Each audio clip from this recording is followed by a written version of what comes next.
నమస్తే. నేను దాసి నాగరాజు. ఈరోజు అసలైనటువంటి దేశభక్తికి నిలువెత్తు నిదర్శనం దేశ సమైక్యత, సమగ్రత, సార్వభౌమాధికారం కోసం తన యొక్క జీవితాన్ని త్యాగం చేసినటువంటి మహానుభావుడు. మరి అతి పిన్న వయసులోనే కలకత్తాలో వైస్ ఛాన్సలర్గా ఎదిగి దేశ సేవకు ఆకర్షితుడై రాజకీయాల్లోకి వచ్చి ఏదైతే అసమర్థ కాంగ్రెస్ పరిపాలనకు వ్యతిరేకంగా పోరాటాలు చేసి దేశం అత్యున్నతంగా అభివృద్ధి చెందాలి, పరిపూర్ణమైనటువంటి దేశం యొక్క సంక్షేమ ఫలాలు పేద ప్రజలకు అందాలి అనే ఉద్దేశంతో 1951లో రాజకీయ పార్టీ భారతీయ జనసంఘ్ అనే రాజకీయ పార్టీని స్థాపించి అత్యుత్తమైనటువంటి రాజకీయ నాయకుడిగా ఎదిగినటువంటి గొప్ప మహోన్నతమైనటువంటి వ్యక్తి డాక్టర్ శ్యామ్ ప్రసాద్ ముఖర్జీ. వారు 1901లో కలకత్తా ప్రెసిడెన్సీలో జన్మించడం జరిగింది. ఒక విద్యావేత్తగా, ఒక సామాజికవేత్తగా, ఇంతకుముందే చెప్పినట్టు అత్యుత్తమైనటువంటి రాజకీయవేత్తగా దేశానికి సేవలు అందించినటువంటి మహోన్నతమైనటువంటి వ్యక్తి డాక్టర్ శ్యామ్ ప్రసాద్ ముఖర్జీ. మతం ఆధారంగా దేశ విభజనకు వ్యతిరేకంగా హిందువులను అనేక విధాలుగా హింసిస్తున్న మారణకాండ చేస్తున్నటువంటి సమయంలో మరి ఈ యొక్క చర్యలన్నింటికి కూడా వ్యతిరేకంగా పోరాడినటువంటి వ్యక్తి డాక్టర్ శ్యామ్ ప్రసాద్ ముఖర్జీ.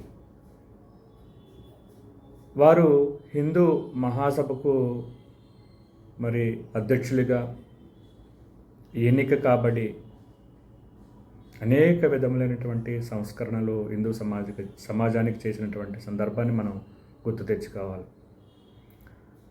అంతేకాకుండా ఇప్పుడు ఏదైతే ప్రపంచంలోనే అతి గొప్ప రాజకీయ పార్టీ, అతిపెద్ద రాజకీయ పార్టీ భారతీయ జనతా పార్టీ. భారతీయ జనతా పార్టీకి మూల పార్టీ లేదా మరి పూర్వపు పార్టీ ఏదైతే ఉందో అది భారతీయ జనసంఘ్.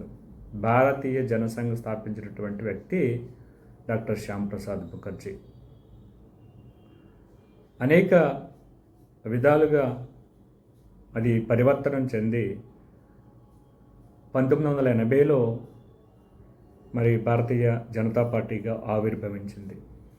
భారతీయ జనసంఘ్ని డాక్టర్ శ్యామ్ ప్రసాద్ ముఖర్జీ 1951లో మరి స్థాపించడం జరిగింది. ఏదైతే డాక్టర్ శ్యామ్ ప్రసాద్ ముఖర్జీ కలలు కన్నటువంటి భారతదేశం, సమగ్రత, సమైక్యత కలిగినటువంటి భారతదేశం. మరి ఆ రోజు ఆర్టికల్ 370 నెహ్రూ ప్రభుత్వం మరి కాశ్మీర్లో ప్రవేశపెట్టి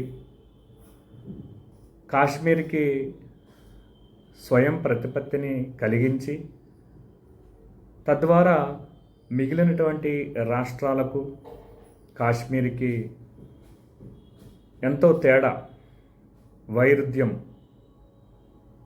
వైవిధ్యం అన్నటువంటి సందర్భాన్ని మనం గుర్తు తెచ్చుకోవాలి. అంటే కాశ్మీర్లోకి ప్రవేశించాలంటే మరి ఆ రాష్ట్రానికి సంబంధించినటువంటి అనుమతి తీసుకోవాల్సినటువంటి అవసరం అప్పుడు ఉండేది. అంతేకాకుండా అక్కడ ఏమైనా మరి ఆస్తులు కొనాలన్నా, అమ్మాలన్నా, అదేవిధంగా వ్యాపారాలు చేయాలన్నా మిగిలిన రాష్ట్రాలలో చేసినట్టుగా అక్కడ చేయటానికి వీలు ఉండేది కాదు. దానికి కారణం ఆర్టికల్ 370. దానిని అప్పట్లోనే ఒక రాజ్యంలో, ఒక దేశంలో 2 రాజ్యాంగాలు, 2 మరి పతాకాలు ఏ విధంగా సాధ్యం? ఇది సాధ్యం కాదు, ఇది కరెక్ట్ కాదు, దేశ సమైక్యతకు సమగ్రతకు ఇది పెనుముప్పు అని ఆ రోజు నెహ్రూని వ్యతిరేకించినటువంటి వ్యక్తి డాక్టర్ శ్యాంప్రసాద్ ముఖర్జీ. ఆ కోణంలోనే మరి వారు 1953లో మే మాసంలో మరి అక్కడికి కాశ్మీర్లోకి, ఆ రాష్ట్రంలోకి అనుమతి లేకుండా ప్రవేశించడం, వారిని అరెస్ట్ చేయడం, ఒక 30 రోజులు మరి అంటే మే 23వ తారీఖున వారిని అరెస్ట్ చేస్తే జూన్ 23వ తారీఖున వారు చనిపోయారనే వార్తల్ని చెప్పడం జరిగింది. అంటే సుమారుగా ఒక నెల పాటు వారిని నిర్బంధించి అనేక విధాలుగా హింసించి మరి సాక్ష్యాధారాలు లేకున్నా ఖచ్చితంగా ఆ రాష్ట్ర ప్రభుత్వమే వారిని మరి చంపింది అనేది జగమెరిగినటువంటి సత్యం. ఈ విధంగా వారు మరణాన్ని తృణప్రాయంగా ఎంచి భారతదేశం యొక్క సమగ్రత, సమైక్యత, సార్వభౌమాధికారం వీటికి వారి యొక్క ప్రాణాన్ని తృణప్రాయంగా ఎంచి వారి ప్రాణాన్ని త్యాగం చేయడం జరిగింది. అటువంటి మహానుభావుడు యొక్క జయంతిని స్మరించుకోవటం